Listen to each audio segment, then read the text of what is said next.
Sadashivanagar police ಠಾಣೆಯವರು ಕಳ್ಳತನದ ಪ್ರಕರಣವನ್ನು ಭೇದಿಸುವಲ್ಲಿ ಯಶಸ್ವಿಯಾಗಿದ್ದಾರೆ ಮತ್ತು ಇದು ಒಂದು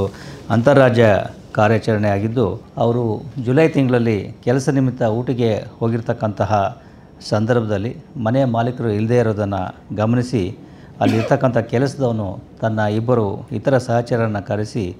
ರೂಮ್ ಡೋರ್ ಲಾಕ್ಗಳನ್ನು ಮಚ್ಚಿನಿಂದ ಹೊಡೆದು ಕಬೋರ್ಡ್ನಲ್ಲಿರ್ತಕ್ಕಂಥ ದೇವರ ಮನೆಯಲ್ಲಿರ್ತಕ್ಕಂಥ ಲಕ್ಷಾಂತರ ಬೆಲೆ ಬಾಳ್ತಕ್ಕಂತಹ ಚಿನ್ನಾಭರಣಗಳನ್ನು,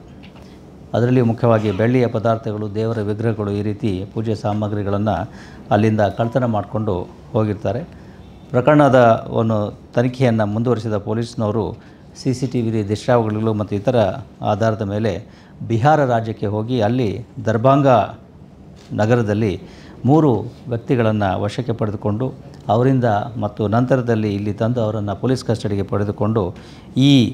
ಸುಮಾರು 30 ಲಕ್ಷ ಬೆಲೆ ಬಾಳ್ತಕ್ಕಂತಹ 26 kg 418 ಗ್ರಾಂ ತೂಕದ ಬೆಳ್ಳಿಯ ಪದಾರ್ಥಗಳು, 34 ಗ್ರಾಂ ತೂಕದ ಚಿನ್ನದ ಒಡವೆಗಳು, 5 ರೇಷ್ಮೆ ಸೀರೆಗಳು, 2 ಸ್ಮಾರ್ಟ್ಫೋನ್ಗಳು, 1 ಸ್ಯಾಮ್ಸಂಗ್ ಟ್ಯಾಬ್, 1 ಕ್ಯಾಮ್ರಾ, ವಿವಿಧ ಕಂಪನಿಯ 10 ವಾಚ್ಗಳು, 6 kg ಕಂಚಿನ ಪದಾರ್ಥಗಳನ್ನು ವಶಪಡಿಸಿಕೊಂಡಿರ್ತಾರೆ.